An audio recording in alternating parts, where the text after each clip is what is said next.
counter-move on the Iranian part. Quite the contrary, things seem to have gone from bad to worse. What about the Saudis or some of the other big players in the region? Well, I mean, I think the Saudis and the Iranians are about as close to being at sword's point with one another as any two nations in the world. I don't think the Saudis are in a position to be of much help as peacemakers. Ken, thanks very much. I'm sorry we couldn't get you a better answer. Well, you know, I'm just wondering, like everybody else is, what these fools are going to do. They may not see it as being foolish, but policies, I think in one of your favorite phrases, Ted, have unintended consequences. I think so. As you were in Iraq, and I know you're working ahead to a piece that's going to be airing on NBC in future weeks, but as you were in Iraq, the extent of Iranian influence there, we had Ray Takei on from the describing a piece that he'd written, that how Iran lost Iraq, that he argues that in fact Iran's influence is not as great as people think, and that indeed they have fumbled the situation badly. Well, look, Ray is an acknowledged expert on the region, and I admire his work greatly, but in this case I disagree with him for this reason. By the end of this year, the 40-some-odd thousand troops that we still had in Iraq will be out. At the moment, negotiations are almost complete for the Iraqi government to buy a significant number of F-16 fighter aircraft. They have already purchased 140 M1A1 tanks, which are probably the best tanks in the world. They're being trained up on them right now. They're being trained to use them. Eventually, they will have to be trained on how to use the F-16s. If ever there were a point of Iraqi vulnerability to Iranian influence, and I agree with what I assume was Ray's point about influence also coming in the form of soft influence of people welcoming the Iranians in.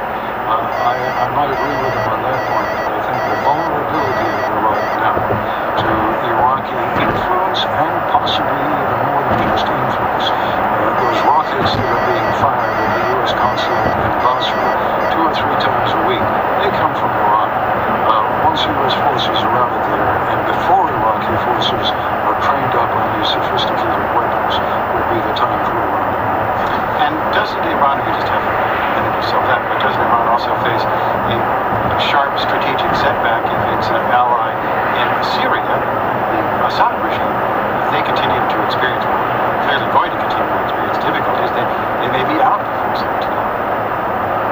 Well, they may be out. Interestingly enough, our friends in Baghdad have been among the very few nations in the region who have refused to take action against the Syrians and refused to go along with any kinds of sanctions against the Syrians. Remember now, Iraq and Iran together will control so much oil in the region that if they collectively were to decide to shut down or close down the spigot temporarily, they could have an enormous influence on the world's economy. Indeed, on the American election, which is, well, we keep hearing all about the economy. Ted Koppel, we look forward to your report from Iraq.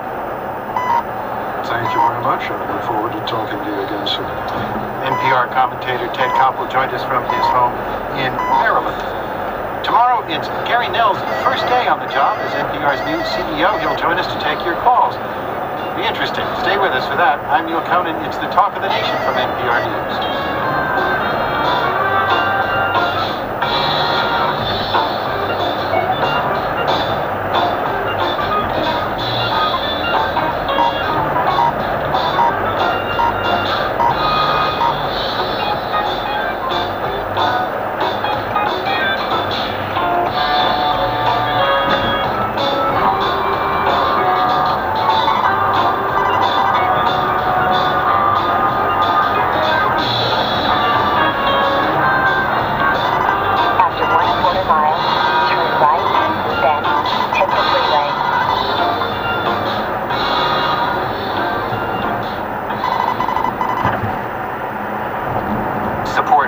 NPR comes from NPR member stations and from Shell, helping deliver natural gas worldwide to meet growing energy needs. Learn more at shell.us/let's go.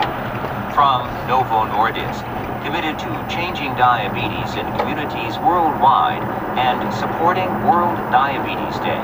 NovoNordisk-us.com.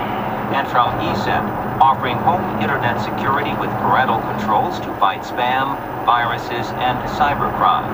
ESET.com. This is NPR.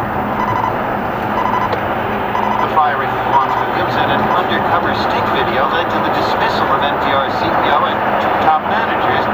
Gary Nell says he knows what he's getting himself into. Obviously, it's been caught somewhat in some of the political crosshairs in Washington. I'm Neil Conan. NPR CEO Gary Nell joins us on his first day on the job. Next Talk of the Nation from NPR News.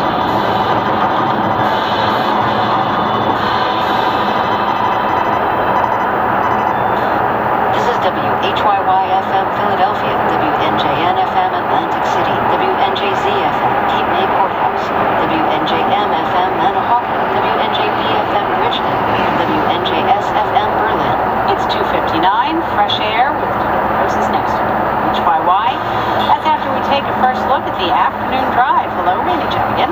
It's off to a relatively good start on most of the highways as we begin the rush hour. Northbound New Jersey Turnpike, one big exception, though, an accident northbound just before exit number 4.